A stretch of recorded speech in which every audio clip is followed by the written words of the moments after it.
more try. And then I think we might have to put a replay on tonight, which I really don't want to do.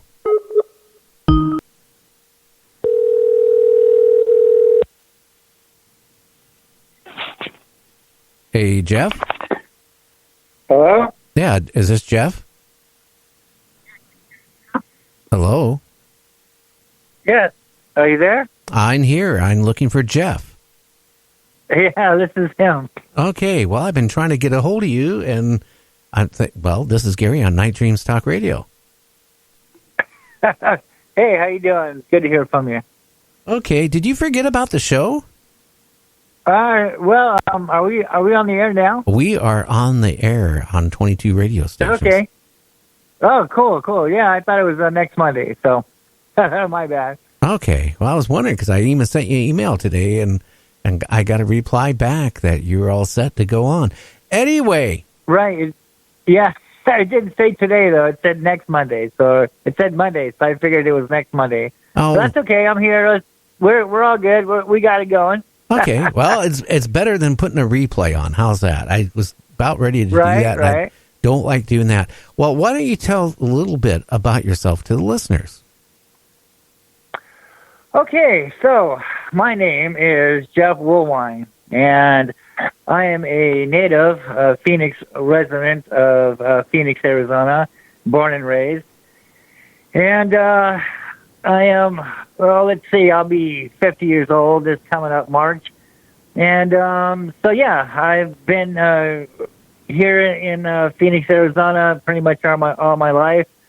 And, getting into all this, when I was a boy, I was seeing, like these orbs in the skies, and I was seeing lights in the skies. And, I would go to my classmates the next day and I'd say, hey, did you guys see that thing in the sky? And, not thinking about it at the time, this one little Indian friend of mine, he was like, yeah, he goes, my grandfather says that they live in those mountains over there. And he pointed out to the west side of Phoenix, Arizona.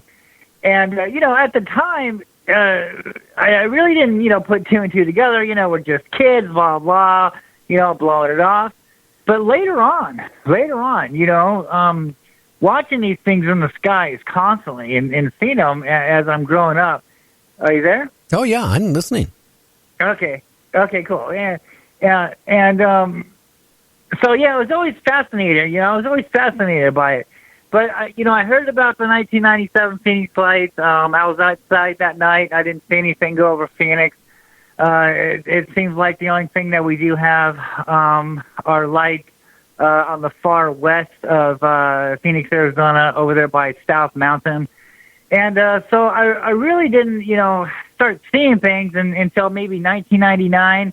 That's when I started, seeing them again. And I saw some lights out there in Mesa. And so, as years progress, I'm seeing more of them. I decided to really go on a quest. And so I really started to do my research in 2004 after I was like, I'm like, dude, this is crazy. There's something here. So let's try to figure out what exactly is here. So in 2004, I set out on a quest, on a journey to find out exactly what these Phoenix lights was and what these things that I was seeing in the sky and everybody was seeing in the sky is really all about. And so I moved out to the east side of Phoenix, Arizona. I was living out there in a place called Mesa. It's just outside of Phoenix on the east side. And I kind of knew the direction to look towards like the southwest, if you will. And it didn't take me long. The summer of 2004, I started seeing these orange amber lights, and they were moving. They were moving towards South Mountain. And then they would disappear. And then two more would, like, appear. And this was, like, about a couple miles away. They were, like, kind of far out there, but, big enough and bright enough for me to notice them. And so I filmed these things going towards the mountain. And, that was like a big thing because that was the very first time, like, I got this on film. And so, I was like, dude, they're here. Let's go check it out. Let's go see. Let's try to get closer. So I ended up finding a college, a community college, Mesa Community College, and they had a big set of bleachers out there. So I climbed up on the bleachers there, and I could see the whole valley. I could see all of Phoenix pretty much. The bleachers were really high, so I could see the whole Valley of the Sun.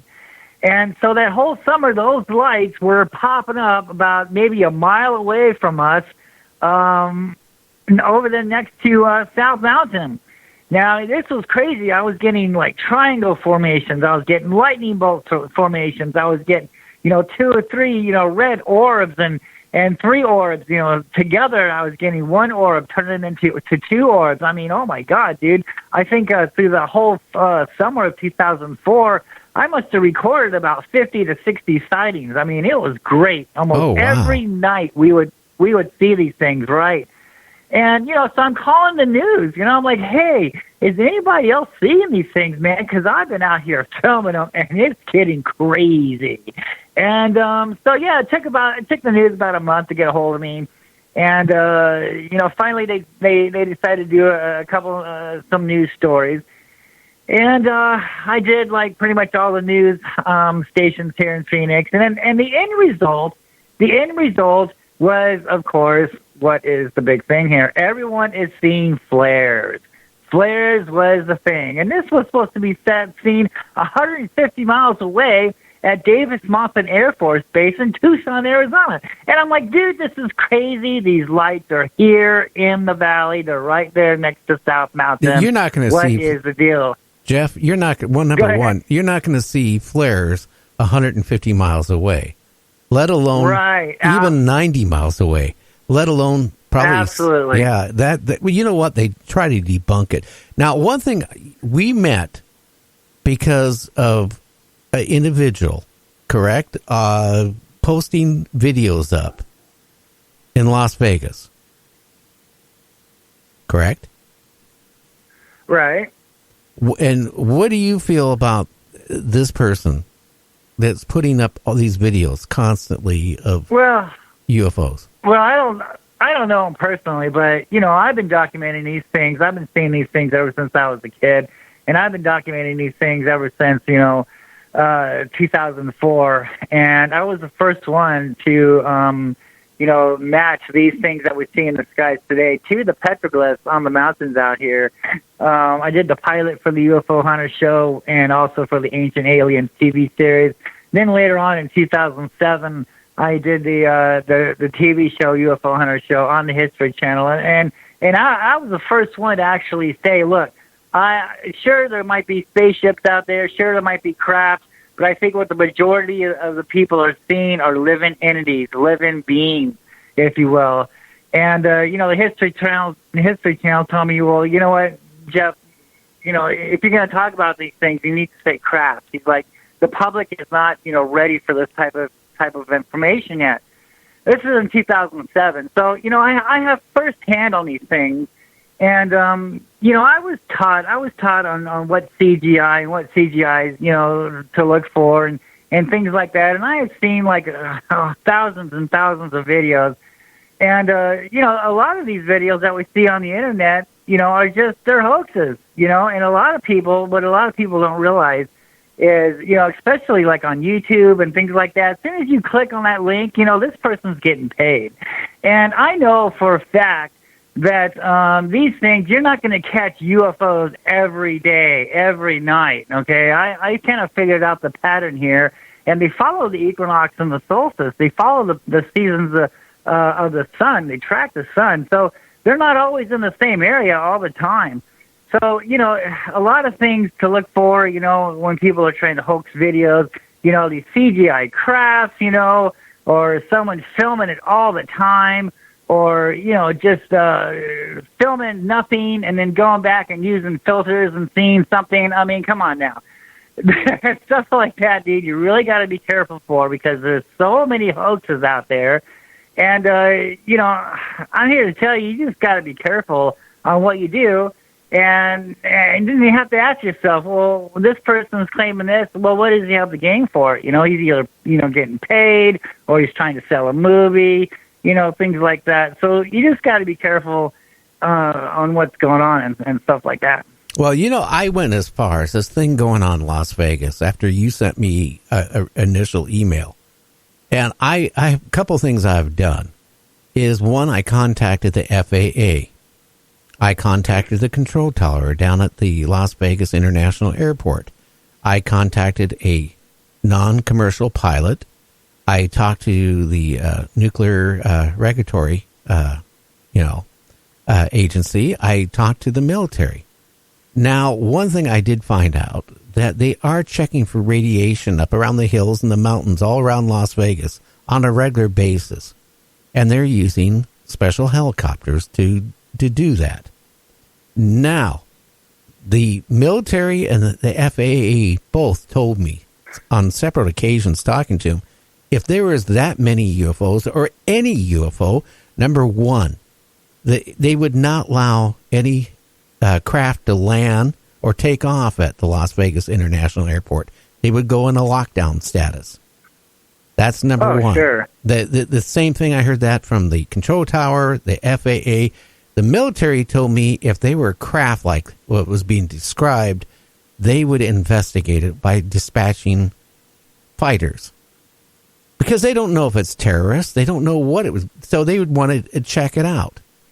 Now, now, I have a background in photography. I've been in radio, since 76. But one of my other passions has been photography since I was a kid. And I also shot commercial photography. I was well known for my photography. I was in a lot of magazines at one point in my life till I got burned out. I was one of the very first people to get Photoshop before it even hit the streets. That's a long time ago. I know Photoshop like the back of my hand. Now, I've taken some of these images from Las Vegas. It's clearly a helicopter. And the majority of them. Okay, you can see it. You can see the dip. Yeah. You can see the dip of the craft when it stopped for a second before it takes off. The nose drops down and then it takes off. And also, I think you've noticed that he's using some type of filter, like shooting infrared or something like that, which would help disguise what it is. Right. Yeah, when you're looking at videos, you have to examine. You have to. Look at really what's going on here, and you have to use common sense. Okay, so this person is filming supposedly something in the sky, but yet he's not zooming in, but yet the camera is panning all over the sky, but not clearly on the object. Things like that. Why isn't this person zooming in? Why is this person just shooting Jeff, all over the place? Jeff, I need you to hang on, so don't hang up. We need to take a 2-minute break, and then we'll be back. So just, hang in, get a cup of Java or something. We'll be back with Jeff. You're listening to Night Dreams Talk Radio. We'll be back in 2 minutes.